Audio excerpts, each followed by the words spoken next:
हाय friends, good morning. आपका diamond sir classes YouTube channel में स्वागत है। अपना टॉपिक चल रहा था संविधान, और संविधान में अपन पढ़ रहे थे। देखो, भाग थर्ड पढ़ रहे थे। भाग फर्स्ट और सेकंड का अपन ने जिक्र कर लिया। भाग थर्ड में अपन पढ़ रहे हैं मूल अधिकार। भाग थर्ड अपने पास में अपन को पता है कि 12 से लेके 35 तक है। 12 से 35 तक अनुच्छेद है टोटल। उसमें से अपने 12 और 13 के बारे में डिस्कशन कर लिया। आज हम बात करेंगे अनुच्छेद 14 के बारे में। और अनुच्छेद 14 जो है, अनुच्छेद 14 से लेकर 18 तक जो है वो है समानता का अधिकार।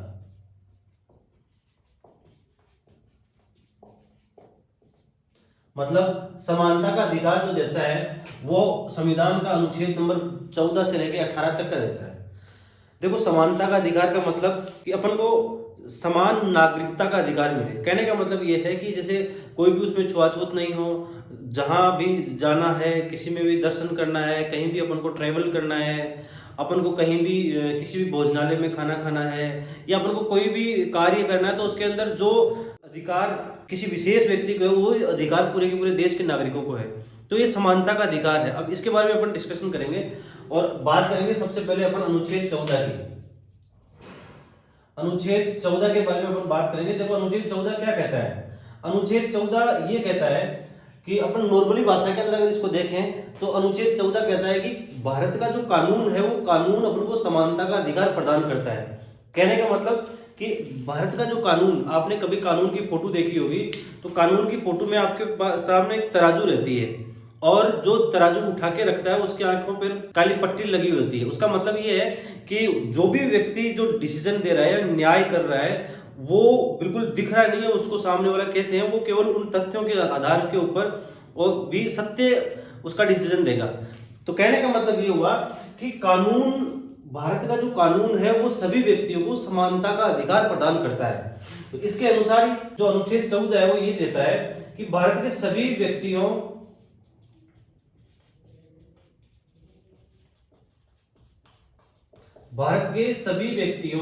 विधि के समक्ष समानता। मतलब इस विधि का मतलब होता है कानून। तो कहने का मतलब यह हुआ कि कानून अपन को समानता का अधिकार प्रदान करता है। अब देखो, संविधान में ये चीज लिखी हुई तो है कि कानून अपन को समानता का अधिकार प्रदान करता है, लेकिन फिर भी क्या सभी प्रकार की कंडीशंस में सभी को समान अधिकार प्राप्त होते हैं? लेकिन ऐसा नहीं होता। देखो, कोई भी व्यक्ति अगर होता है, जैसे मान लो अपने माता पिता के मानो 4 संतान है, तो वो चारों को समान रूप से एक नजर से देख नहीं पाते हैं। मान लो अगर 4 में से 3 बहुत अच्छी प्रकार से सक्षम है और एक जो चौथा है वो सक्षम नहीं है, तो जाहिर सी बात है कि उसके सामने वहां तक अपने जो माता पिता है वहां उनका मन थोड़ा सा ज्यादा रहेगा। तो उसी प्रकार से अपने पास भी कंडीशन ये है कि कानून ये कहता तो है, भारतीय संविधान कहता तो है कि समानता का अधिकार है, लेकिन फिर भी बहुत बार बहुत सी कंडीशन ऐसी होती है जिसमें अपन समानता का अधिकार भी अपन को प्राप्त नहीं होता। कहने का मतलब ये होगा, जैसे मान लो अगर कोई 4 व्यक्ति मिलकर अगर कोई मर्डर करते हैं, या कोई मर्डर में दोषी पाए जाते हैं चारों व्यक्ति, उसमें से एक नाबालिग है, तो फिर अपने भारतीय कानून के अनुसार तो ये हो गया, इस संविधान के अनुसार तो, कि इन सभी को समान जो सजा मिलेगी। लेकिन इसके बावजूद भी 4 अगर मर्डर किए हैं उसमें से एक नाबालिग है, तो उन तीनों के बराबर उस नाबालिग को सजा नहीं मिलेगी। तो कौन सी विशेष परिस्थितियां हैं और कहां से इसको थोड़ा सा इस प्रकार से इसको कन्वर्ट किया गया है कि यहाँ किसी को विभेद किया गया है, तो उसके बारे में अपन चर्चा करते हैं। देखो, कहने का मतलब ये है कि ये जो बात है इसके भी 2 मायने हैं। एक मायना कौन सा है, विधि के समक्ष समानता, और दूसरी कंडीशन ये कही गई है विधियों समान संरक्षण। देखो, इन दोनों में अंतर है। ये जो चीज ली गई है, अब जब मैंने आपको कहा कि इसका थोड़ा सा, इसमें थोड़ा सा चेंज किया गया है, इसमें थोड़ा सा कुछ एक्स्ट्रा ये कहा गया है, वो क्या कहा गया है कि इसी चीज को 2 भागों में बांट दिया। फिर संविधान लिखते समय इसी चीज को 2 भागों में बांट दिया, और ये कहा गया कि देखो, विधि के समक्ष समानता ये तो लिया गया है ब्रिटेन से, क्योंकि ब्रिटेन में ये कहा गया है कि कोई भी अगर डिसीजन लिया गया है और उसके अंदर अगर कोई दोषी पाया गया है तो उसमें सभी को समान रूप से सजा मिलनी चाहिए। जबकि ये जो चीज दी गई है ये अमेरिका से ली गई है और इसमें ये कहा गया है कि आप किसी को इसको डाइवर्ट भी कर सकते हैं, इसको आप चेंज भी कर सकते हैं, इसमें आप उस कंडीशन के अनुसार सजा दे सकते हैं। तो ये चीज अमेरिका से ली गई है, दोनों बराबर रूप से ली गई है। इन दोनों के मिला के अपने संविधान के अंदर इस चीज को डाला गया है।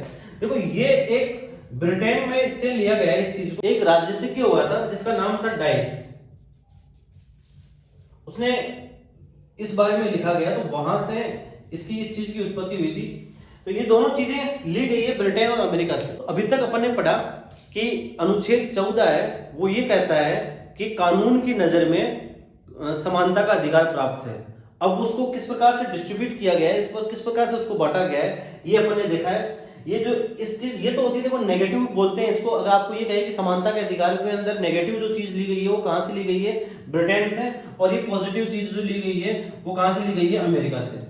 और ये जो चीज बताई हुई है कि विधि के समक्ष समानता, ये डाइस के अनुसार बताई गई है, एक राजनीतिज्ञ हुए थे उसके अनुसार ये बताई गई है। आगे इसमें थोड़ा कहा गया है 14 के अंदर ही वर्ग विभेदन।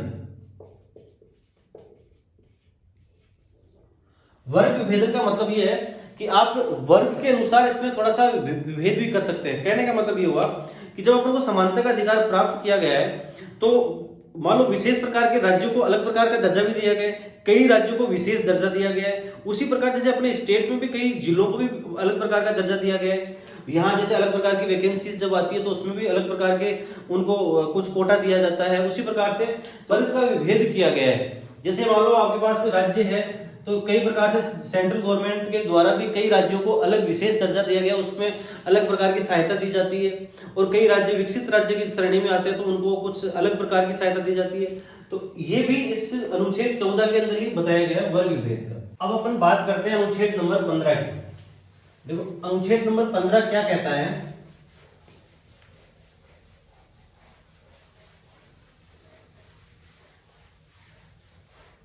अनुच्छेद नंबर 15 ये कहता है कि आप धर्म, मूल वंश, जाति, लिंग और जन्म स्थान, धर्म,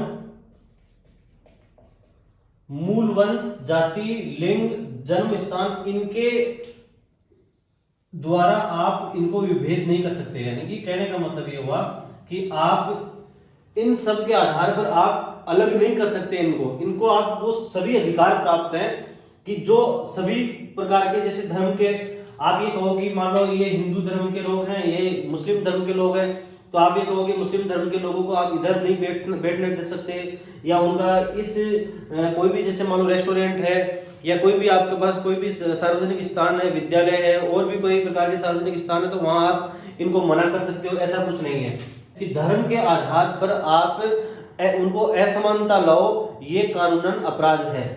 उसी प्रकार से मूल वंश में के अनुसार आप ये कहने लग जाओ कि साहब ये तो तैमूर के वंशज का आदमी है, तैमूर ने अपने इस देश के अंदर बहुत ज्यादा उपद्रव मचाया था, तैमूर ने बहुत ज्यादा कत्लेआम किया था।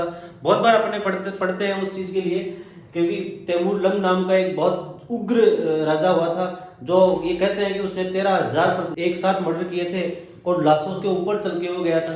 तो कहने का मतलब ये है कि आप ऐसे किसी वंश विशेष के अनुसार उसको आप हटा सकते हो या उसको आप उससे आप भेदभाव करो, ये कानून अपराध है। तो आप वंश के आधार पर भी विभेद नहीं कर सकते, जाति विशेष के आधार पर भी अपन विभेद करें तो ये कानूनन अपराध है। सभी प्रकार की जातियों को जो भारत में निवास करती है उसको सभी को समानता का अधिकार प्राप्त है, तो इनके द्वारा भी आप ये नहीं कर सकते। लिंग के आधार पर मतलब स्त्रीलिंग और पुल्लिंग, आप ये ऐसा नहीं कह सकते कि साहब स्त्रियों का यहाँ आना वर्जित है या प्रवेश वर्जित है।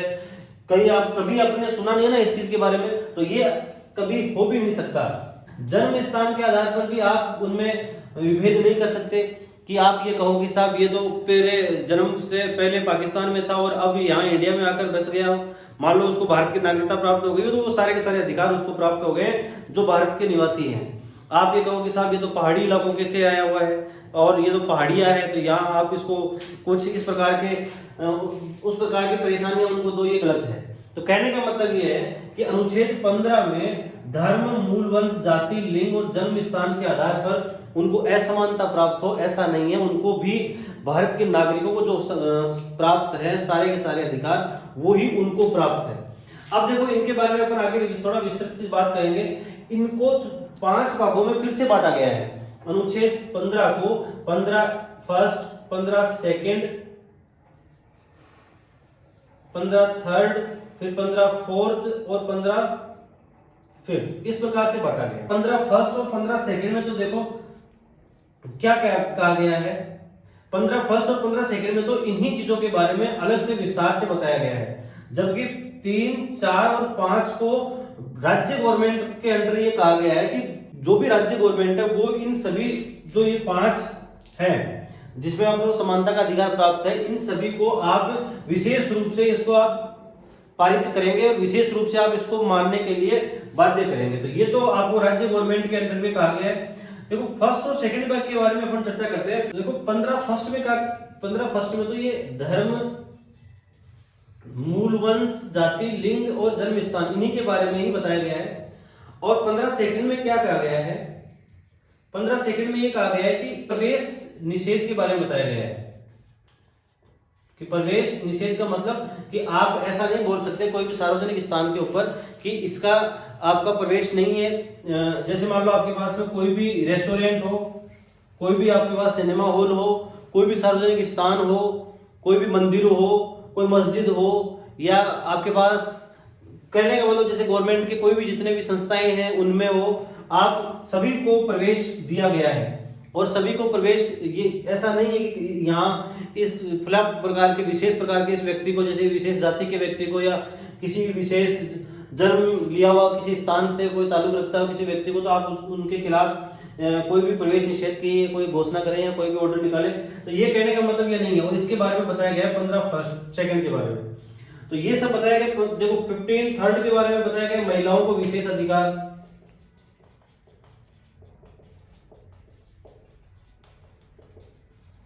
अब आप जैसे मान लो ये कहो, जैसे राजस्थान के अंदर भी विशेष रूप से ये अधिकार दिया गया है महिलाओं को कि अगर वो कोई महिला प्रेग्नेंट है और वो किसी बच्चे को अगर जन्म देती है और वो गवर्नमेंट सर्विस में है तो उसको 6 महीने के लिए अल्पकालीन अवकाश मिलता है। 6 महीने के लिए उसको विशेष रूप से अवकाश मिलता है कि आप ये कहो कि साहब महिलाओं और पुरुषों को तो समानता का अधिकार प्राप्त है, तो जब महिलाओं को अगर 6 महीने के लिए छुट्टी मिलती है तो पुरुषों को क्यों नहीं? तो महिलाओं को विशेष रूप से दर्जा दिया गया है। अब अपन बात करते हैं अनुच्छेद 16 की।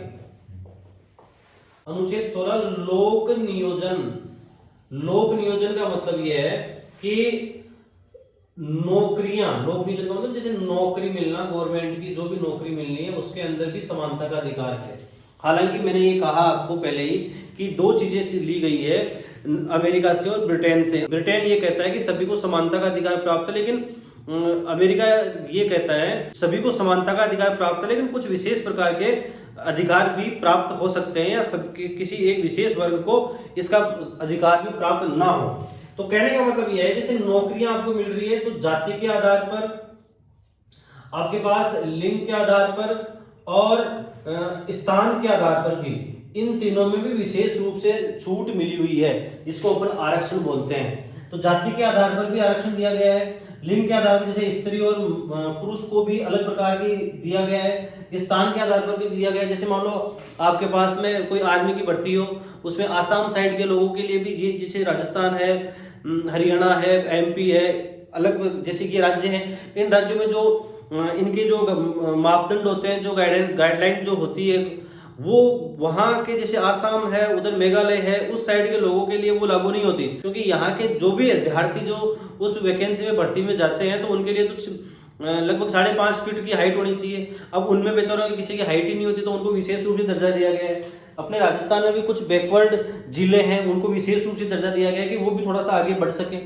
तो कहने का मतलब ये हुआ जाति के आधार पर आरक्षण का मतलब जैसे मान लो SC ST को अलग आरक्षण है, OBC को अलग आरक्षण है और जनरल को भी आजकल आरक्षण मिल गया है। तो कहने का मतलब ये है कि इसके आधार पर नौकरियां मिलती है। ये अनुच्छेद 16 में कहा गया है। अनुच्छेद 16 में लोक नियोजन है।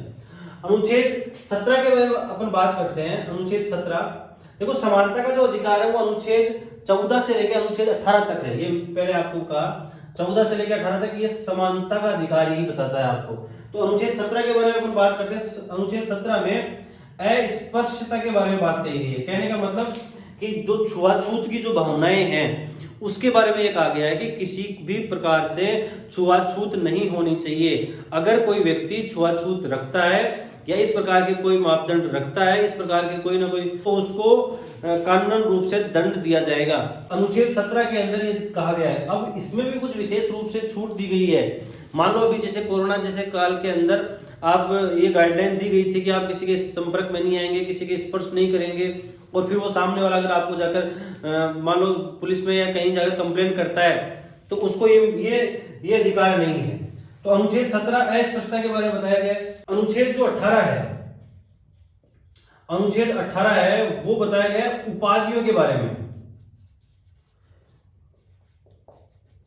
जो उस समय आपके पास महाराजा की उपाधि मिलती थी, राणा की उपाधि मिलती थी, राजा धीराज की उपाधि मिलती थी, सवाई की उपाधि लेते थे। राजा अपने अनुसार अपनी उपाधियां लेते थे। आज के समय में अनुच्छेद 18 ये कहता है कि आप कोई भी उपाधि नहीं ले सकते। ये देखो, ये जो दिया गया है ये आदेशात्मक, ये निर्देशात्मक चीज है। तो कहने का मतलब ये है कि ऐसा नहीं है कि कोई अगर ले ले या कोई अपने नाम के आगे कुछ लगा ले और उसको कानूनी रूप से अपराध है, ऐसा नहीं है। ये आदेशात्मक नहीं है, निर्देशात्मक है। ये कहा गया है कि आप ऐसा नहीं कर सकते। अब कहने का मतलब उपाधियां आप नहीं ले सकते। तो इसका मतलब ये हुआ कि जैसे कोई व्यक्ति, जैसे भारत के अंदर अपन ये कहते हैं कि उपाधि मिली हुई है, जैसे भारत रत्न, तो ये उपाधि नहीं है, ये सम्मान है। सम्मान, भारत रत्न है, पद्म भूषण है, पद्म विभूषण है, पद्मश्री है। तो कोई व्यक्ति जैसे ये लगाए भारत रत्न, जैसे सचिन तेंदुलकर को मिला हुआ है, लता मंगेशकर को मिला हुआ है, सचिन तेंदुलकर को मिला हुआ है, तो ये कहते हैं कि साहब भारत रत्न सचिन तेंदुलकर, ये अपने नाम के सामने नहीं लगा सकते। तो ये सम्मान है, ये उपाधियां नहीं है। तो अनुच्छेद 18 ये कहता है कि आप उपाधियों को नहीं ले सकते, आप उपाधियों का आप यूज नहीं कर सकते।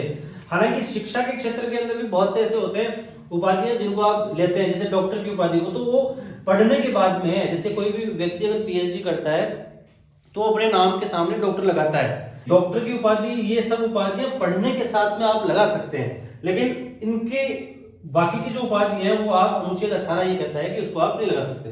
तो अपन ने आज पढ़े मूल अधिकारों में समानता का अधिकार, जो अनुच्छेद 14 से लेकर 18 तक के बारे में डिस्कशन किया। अपन ने कोशिश की है अपने आपको कि बहुत अच्छी समझ में आया होगा। अब आगे की अपन बातचीत करेंगे अनुच्छेद 19 से लेकर आगे वाली जो 35 तक है, उसके बारे में अपन नेक्स्ट क्लास में बात करेंगे। तब तक के लिए जय हिंद, जय भारत।